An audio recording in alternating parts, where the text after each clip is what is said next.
Hello everyone, welcome back to Archangel Yu-Gi-Oh! And today we'll be going over my Eldlich Magical Musket deck profile. I actually topped my Remote Duel Locals, went 4-0 with it last night, and I just thought I should show it to the world, because I really like the deck. I've been having a lot of fun with it recently. It's been doing really well by me, and without further ado, let's just get into it. So, starting off with the Musket package, we play 3 of the best 3 Caspar.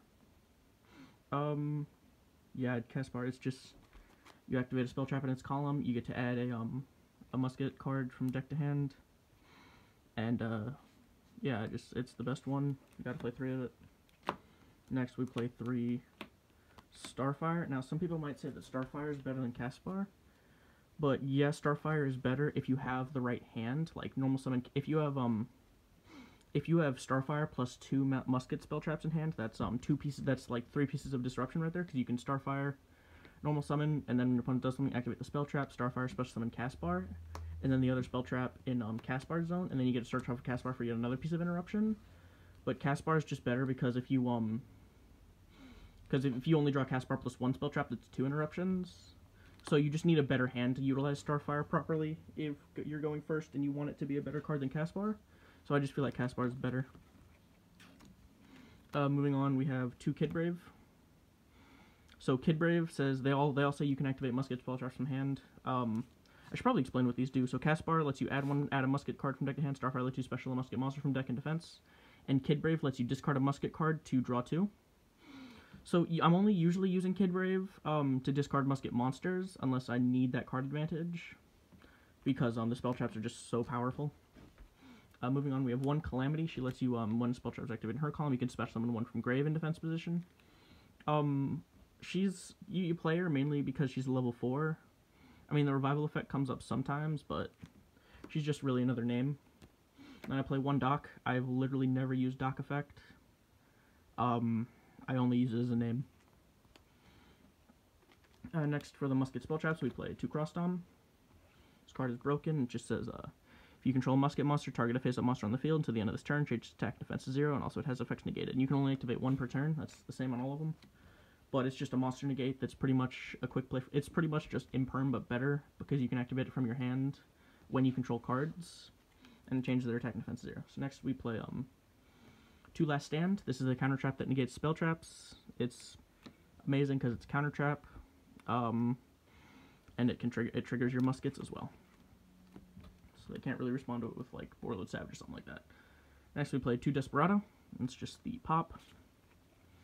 And then 2 Dancing Needle. I was originally playing 1, but then I was like, wait a minute, everyone's graveyard roulette these days, so I should probably be running 2 Dancing Needle because it's amazing disruption against like Virtual World and Drytron and even Eldlich.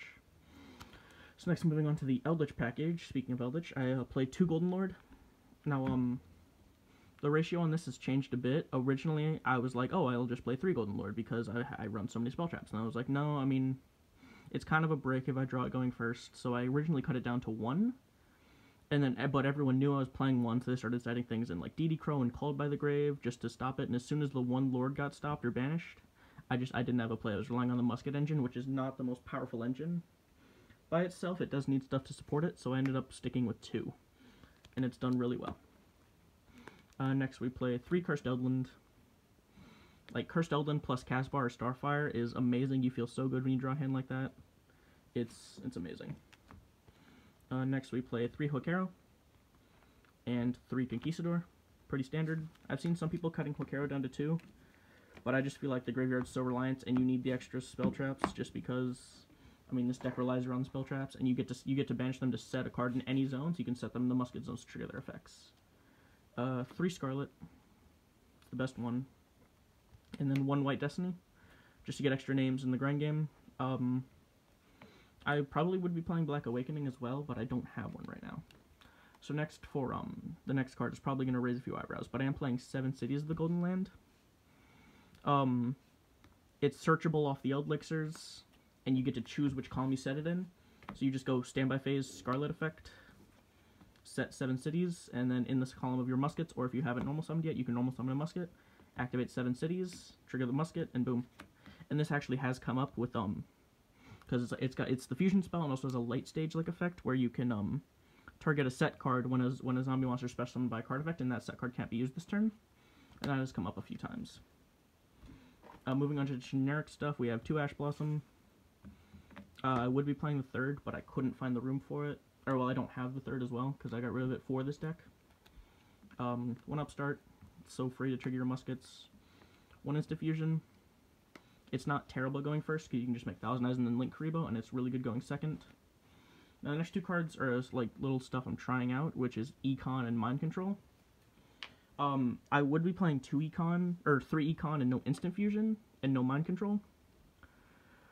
But, because I just found Econ has come up a lot when I did draw it. Because, I just tribute a, Golden Land, or something like that, and just take control of one of their monsters. And that's just really good disruption on its own, because it's a quick play. This could be Crackdown. In fact, I would prefer it to be Crackdown. But, Econ's just what I'm working with right now. I have found Econ has come up quite a lot. It's very helpful. Next, moving on to the extra deck. 3 Magical Musketeer Max.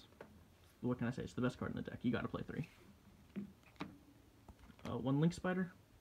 Just to turn your, Eldlich, your Golden Land spell traps into the graveyard and get another monster on board. Phoenix and Unicorn, just for a good removal and drawing a card sometimes. Boral Sword to OTK. I would be running access code, but I don't have one, so this card could be access code. Thousand Eyes and Link Karibo for the instant fusion. And then Eldlich the Mad Golden Lord, because it does come up. This card has won me a few games because it's just so good. If you can make this thing early, and just keep bringing it back with your Elixirs, then you're golden. No pun intended. For the Xyz engines, I play Gustav and Libe, just to close out games even more. 1 Baguska. It's really good against decks like Virtual World, and Zodiac is what it kills. 1 Starving Venom, 1 Trident. I am playing Super Poly in the side, and then Trident's just for the matchup against Zodiacs, where you can just like you can just Econ or Mind Control them, and then just slap a Trident on top of their monster. That hasn't come up, because usually they're ending on Trident if they're ending on a Zoom monster, but sometimes they go Trident Hammer Kong, so I'll just Econ the Hammer Kong and then slap a Trident on top of it, pop their Trident. But, yeah. That's why I would prefer the Econs to be Crackdowns, just in case, because I do notice a lot of Zodiac players, but Econ has come up really nicely against other matchups.